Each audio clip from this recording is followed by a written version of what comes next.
Let's start with the obvious question. Did ancient humans even need to talk? I mean, theoretically, couldn't they just vibe in silence? Live, laugh, love energy, but make it prehistoric? The answer, and I cannot stress this enough, is absolutely not. Here's the thing. Your closest living relatives are chimpanzees. We share like 99% of our DNA with them. They're smart, they use tools, they have social structures, they have friendships. But you know what they don't do? They don't have conversations. They make sounds, sure. They call to each other, they grunt, they hoot, they scream. But it's all just emotional. Danger, food, get away from me. That's it. That's the vocabulary. Now, our ancestors, before they had actual language, they probably did the same thing, just screaming at each other about immediate stuff. But somewhere, something changed. Around 100,000 to 50,000 years ago, there's this weird gap in the fossil record where suddenly we see evidence of behavior that makes zero sense if humans didn't have language. And scientists are like, okay, what the hell happened? The answer involves grooming. And no, not the TikTok grooming. I mean actual grooming, physical grooming. So here's how primate social bonding actually works. If you're a chimpanzee and you want to make friends with another chimpanzee, you groom them. You pick bugs out of their fur, you rub their back, you spend hours just physically touching them. It feels good. Your body releases endorphins. You bond. Problem is, grooming takes forever. You can only groom one friend at a time. So if you're a primate, your social group caps out pretty small. Primates in the wild live in groups of like 20 to 30 individuals. That's it. That's your maximum social circle. You run out of time in the day to groom everyone. But humans? We broke that limit. Anthropologist Robin Dunbar, who we've mentioned before because apparently he's the only person who's ever studied anything, he figured out that the maximum size of a human social group is about 150 people. You know, that number 150, it keeps showing up everywhere. Companies that stay small have around 150 employees. Ancient tribes were about 150 people. It's not magic. It's just the limit of how many relationships your brain can actually track.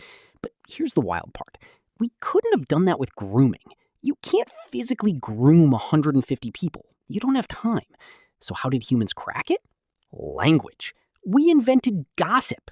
Yeah, seriously. Language evolved because we wanted to talk trash about people behind their backs. And this is where it gets good. Dunbar spent years observing what humans actually talk about, like in depth, monitoring conversations, analyzing speech patterns, the whole thing. And his finding is kind of hilarious. About 65% of all human conversation is social gossip. Not even good gossip. Like not drama about celebrities or anything interesting, just people stuff. Who did what? Who said what? What happened to someone you both know? That's most of what we talk about. And before you're like, oh, that's so shallow, understand what gossip actually does. It replaces grooming. Instead of physically touching someone for an hour to bond, you can sit around a fire and talk about Karen from 3 tribes over. And you bond with multiple people at once. You're building trust, you're exchanging information about social hierarchies. You're essentially grooming 4 people at the same time through language. It's insanely efficient. So language didn't evolve because we needed to coordinate hunts or build tools or anything practical. Language evolved because we're obsessed with each other. We wanted to talk about people. We literally invented an entire biological system so we could gossip more efficiently. That's your linguistic origin story. We're just fancy primates who got bored with physical grooming. Okay, but here's where it gets weird. If language is just a replacement for grooming, why is it so complicated? Like, you could just be like, Carol is acting weird, and that's the whole gossip, right? But human language has grammar, syntax, tenses.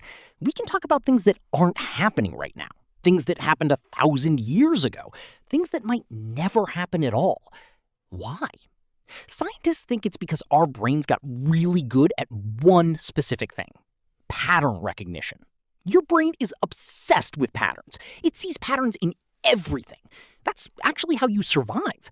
You see a pattern in the grass, you recognize it as a predator, you run.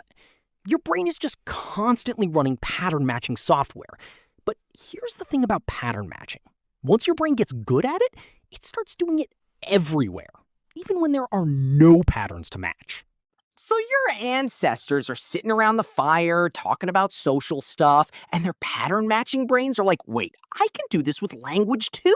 I can create patterns. I can create rules. Grammar is just language pattern matching. Syntax is just your brain forcing order onto sound. We invented complex language because our brains literally couldn't stop seeing patterns. We're like, what if we made talking have rules? What if words had specific orders? What if we could reference things that don't exist? And everyone else was like, sure, okay, let's do that. And within a few thousand years, you went from grunts to Paradise Lost. You went from Carol is weird to Shakespearean sonnets. That's insane. But here's the part that actually explains why you're bad at communication. Language is old. Like really, really old. We've been doing this for tens of thousands of years. Your brain is wired for face-to-face conversation around a fire with like 50 people you actually know. That's it. That's what your communication system was built for. You're trying to use a system designed for intimate tribal conversation to text with someone you matched with on an app. You're literally trying to have meaningful exchanges on a platform where people measure their self-worth in likes.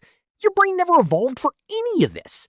The funniest part is, ancient humans had to develop all this language complexity just to gossip effectively, just to talk about who was sleeping with who and who said what at the last gathering. They invented grammar, they invented metaphor, they invented poetry, all so they could have better conversations about each other. And now, thousands of years later, we've got the most advanced communication technology the universe has ever created. We can literally send our thoughts instantly around the planet. We can video call someone on the other side of the world. We have access to the entirety of human knowledge in our pockets. And what do we do with it? We still just gossip. We just do it really fast now. Twitter exists because humans evolved language so they could talk about people. Reddit exists for the same reason. TikTok, Instagram, all of it.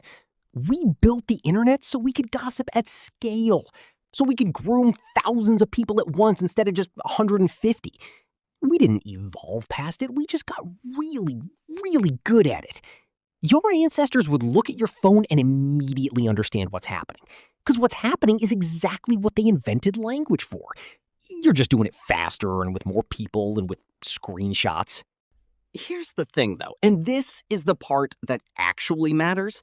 All of that ancient communication, all of that gossip and storytelling and bonding around fires, it created something. It created culture. It created shared meaning. When your ancestors told stories about why the sky was blue or why people die or what happens after death, they weren't just gossiping. They were building a shared reality. Everyone around that fire agreed on what those stories meant. And that agreement is what held tribes together. It's what created civilization. We didn't build cities because we were smart. We built cities because we could talk to enough people about a shared vision and get them to agree on it. Language is the most powerful tool humans ever invented, and it was invented to replace grooming. We're just out here bonding through words instead of touch. And honestly, that's kind of beautiful. Even if what we mostly bond over is complaining about each other. So tonight, when you're texting your friends or scrolling through your feed or getting into a discourse about something that doesn't actually matter, remember, you're doing what your ancestors have been doing for 100,000 years. You're connecting. You're bonding. You're participating in the exact same system that built everything we have. Sure, you're doing it while sitting alone in your room looking at a screen, which is absolutely unhinged behavior. But spiritually, you're sitting around a fire with your tribe. You're just very, very weird about it.